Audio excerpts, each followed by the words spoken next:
हमलायनो हागोन आं नैबे आलाजुमुद्रायाव जाहानि बिनानावमोन थायो जाहानि बिनानाव मा हटेलाव माबा खुलुमबाय रायजोफोर पिटांकि ब्लग चेनेलाव आरोबाव बरायनानै लाग्रोनाय जाबाय स' रायजोफोर मोनसे ताजा खबर जानो हागौ नोंथांमोनाबो सोरबा सोरबा नुखाबाय जोङो नुनो मोनदों बाक्सा जिल्लानि सासे आइजोआ सानै गथ' गोनांखा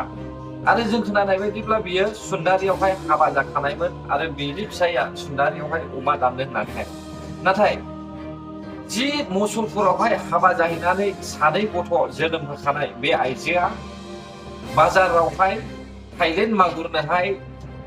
ना खि लायनायावनो गोमादों होननानै जों मिथिदों स' जोंनि बर' हारिनि गेजेरावहाय बेफोरबायदि बेमारा मानो बारायलांबाय थादों थारैनो मा जामारखो बर' आइजोफ्रा दिनै जों खोनानो मोनदों रायजोफोर साफानि उनाव साफानि उनाव साफा गावनि न'खरखौ थेर बेथेर खालामनानैहाय गावनि गथ' गथायखौ फिसायखौहाय गारनानैहाय खारनायखौ जों नुबाय थादों नोंथांमोना नायलांदो बे भिडिअ'आवहाय मा फोरमायदों फेसबुकाव लोगो मोननायमोन आरो थारमाने बै सिख्लाखौ सिख्ला नङा जेनेबा हाबा जाखानाय हिनजावानो उनाव लाबाय बेखौ जेनेबा हाबा जानायखौथ' हिनजाव नालाय बेनिफ्राय सप्तासे फैना थारमाने बर'जों बर'लाय मानोथो बिदि जाबावनो दावराव दावसि जानांला इयावनो थादो इयावनो जादो होननानै बुंलांदों आङो ओमफ्राय आंथ' दा माने गुवाहाटियाव खामानि मावो नालाय आङो दंफां हायो गुवाहाटियाव जाथाया ओरैबायदि जाथाय जादों ओमफ्राय जेनेबा जों गामियाव आंनि लोगो दंमोन आरो जेनेबा ओमफ्राय बिदिनो दुगैनो थांदोंमोन दुगैनो थांनायावबो बिदिनो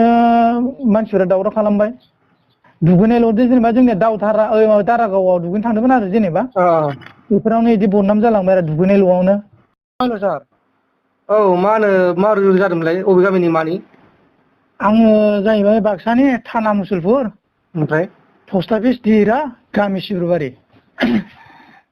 ओमफ्राय थारमाने सिब्रुबारि आरोना औ सिब्रुबारिनि जेनेबा ओमफ्राय मैयाहाय बिदिनो जोंहा नांलाय खमलाय गैयामोन आरो जेनेबा न'आव नांलाय खमलाय बिदि गैया थारमाने इयो बाजाराव आं थोनहरदो आरो सान्दुंबो गोसा नोंनो थांना फैदोलै बिदि होनना बुंदों थारमाने बर' बाजाराव निकासि नङा जोंना नै दुमनि औ मैया रबिबारमोन नालाय ओमफ्राय बे बाजाराव थांबाय बाजाराव थांनानै गथ' सानै दङ जोंहा हिनजावसा गथ' सासेया नै 10आव रानिं जाबाय दङ 10 जाथ'वाखै ओमफ्राय सासेया नै बोसोरबो हाबबाय दङ ओमफ्राय बिसोर सानैनो गस्ला गांसे बायनानै होदो ओमफ्राय आंनोबो स्पुटिं गस्ला बायनानै हरदो सार थारमाने ओमफ्राय बायना हरनानै गावनो जोङो रबिबाराव सप्तायाव बाजार जायोथ' नालाय रबिबाराव ओमफ्राय सप्तायाव बाजार जायो आरो जोङो बाजार जानानै गावनो बाजार साजार खरस खालामखांजोबनानै जोंहानि आइबो दं आरो जेनेबा आइ माने आंनि बिखुनजो गिदिर बिखुनजो दं ओमफ्राय बेनो मनाखौ होथ'दो आइनो मनाखौ होथ'नायाव ओमफ्राय मनाखौ होथ'नायाव ओमफ्राय जोंहानाव थाइलेण्ड मागुर एंगारनाय दं थारमाने फुख्रियाव थाइलेण्ड मागुर एंगारना दोननायाव ओमफ्राय र' आं ना खिलायनो थांनि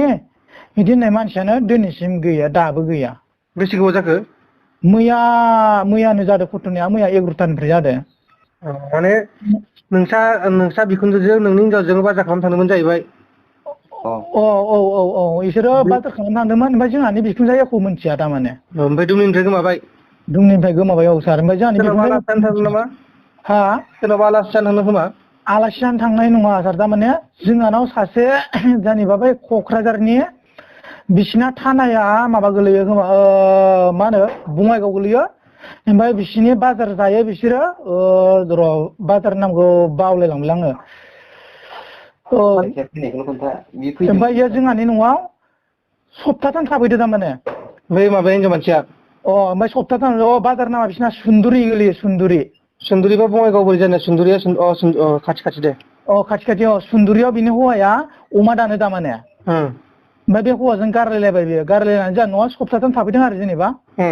सप्ताथाम थाफैनायावबो दे जियानो बर'जों बर'लाय मानोथो बिदि जानो बिदि होननानै थारमाने जोंहानि हिनजावा फेसबुकाव लोगो मोननायमोन आरो थारमाने बै सिख्लाखौ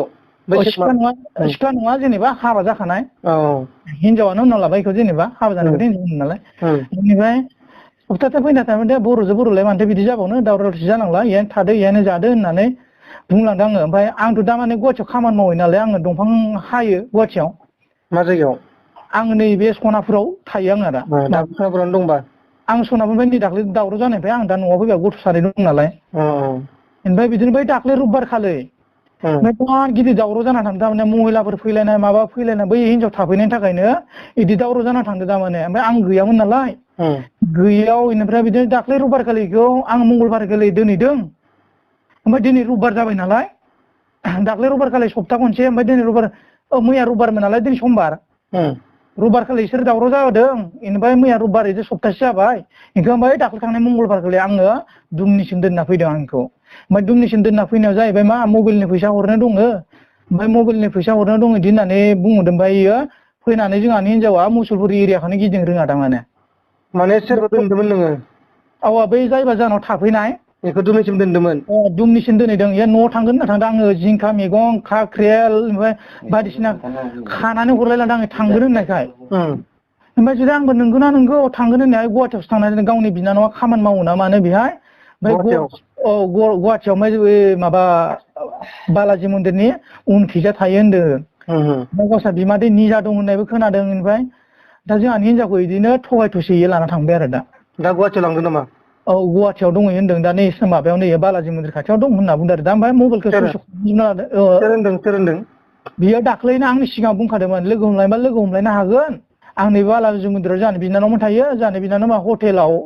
माबा खामानि मावो होनदों हटेलनि माबा साहा फुदुंनाय ना मा मावो होनना बुंदों थारमाने ओमफ्राय बालाजि मन्दिरनि उनाव दं होननानै सोर खोन्थानाय इनो होनहरदों बे हिनजावानो होनहरदोंमोन जोंहानि हिनजाव थाङै समावनो होनहरदोंमोन इयो ओमफ्राय दा आं जास्ट खालामना दोनदों आरो ओमफ्राय मैया आंजों खनसेल' रिसिभ खालामदों रिसिभ खालामनाय लोगो लोगोनो आंनि हिनजावनि मबाइलाबो सुइस अफ बेनाबो सुइस अफ दिनैसिम दाबो गैया जेबो खोन्थालांखायाखै आरो न'आव ओहो जेबो खोन्थालाङाखै ओमफ्राय आंनि फिसाजोनि सिगाङाव होनलांदों आं इयो थांबाथाय आं मबाइलखौ माबाखौ सिमखौ सोलायना लागोन इदि होनना बुंलांदों आरो मानि थाखाय माने मिथियालासिनो खारनो नागिरदों आरोना बियो औ न'खराव जोंहा नांलाय फैलाय गैया जेबो गैया आरो बेनाव वाट्सएपबो गैया ओमफ्राय इयो इन्सटाग्राम खुलिनाय दं इन्सटाग्रामावसो मेसेजबो गेलेयो नामा आं बेखौ जेबो मिथिया थारमाने आं गुवाहाटियावसो दंफां थायोमोन नालाय आंबो दा गथ' प्राइभेटआव फरायनाय दङ सानै माने बबेनि थाइसे मोनगोन बबेनि मागोन होननानै आंबो एसे माबा खालामो आरो थारमाने ओमफ्राय नोंनि हिनजावना मा नाम आंनि हिनजाव नामा जनिमा मुसाहारि औ ओमफ्राय जायबा लांग्रानि नामा जाबाय फुजा बसुमतारि औ ओमफ्राय नोंनिया आंनिया गामियाव खोमथागोरा मुसाहारिनो अरिजिनेला आंखौ इयो खोमथागोरा माबा मुसाहारि होनबानो मिथियो ओमफ्राय स्कुलाव आं राजिब लिरो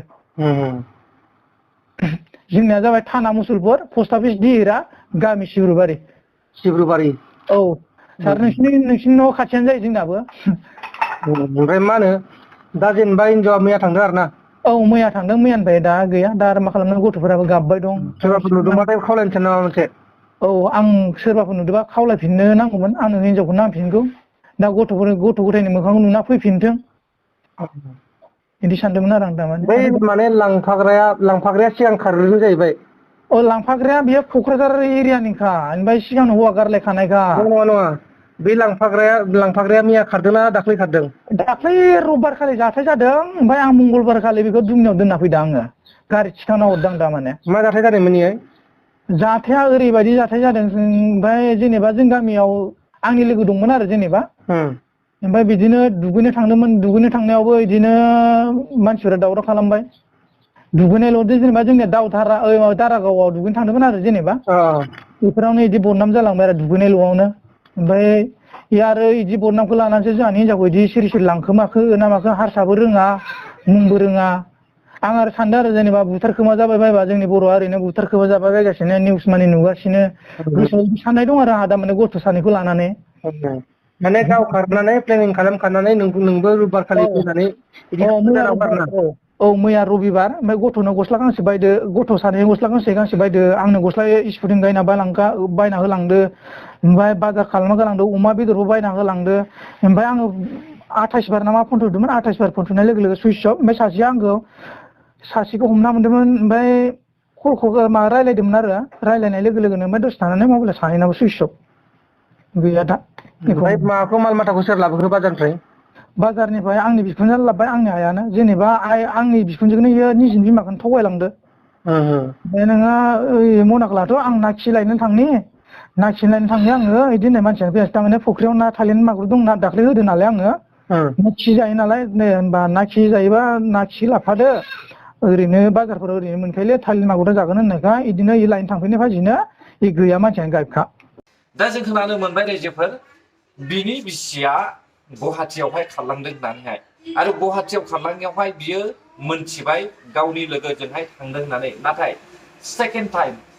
टाइम कल खालामनायावहाय मबाइला सुइच अफ जाबाय आरो बिनि लोगोनि मबाइलाबो सुइच अफ जाबाय होननानैहाय जों खोनानो मोनदों।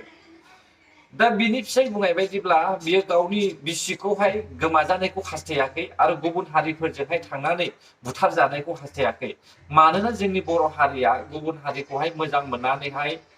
लाभ एफेयार गेलेनानैहाय गावनि लुबैनायखौ सुफुंनानैहाय लाइफखौहाय बरबाद खालामना लानायखौ जों नुनो मोनदों आरो गुबुन हारिजोंहाय जुलि जानानैहाय थैजासे संसार जानो हानायखौहाय जों माब्लाबाबो नुनो मोनाखै। बेनिखायनो बिनि फिसायाबो गावनि गथ' गथाय सानैखौ लानानैहाय गावनि बिमाखौहाय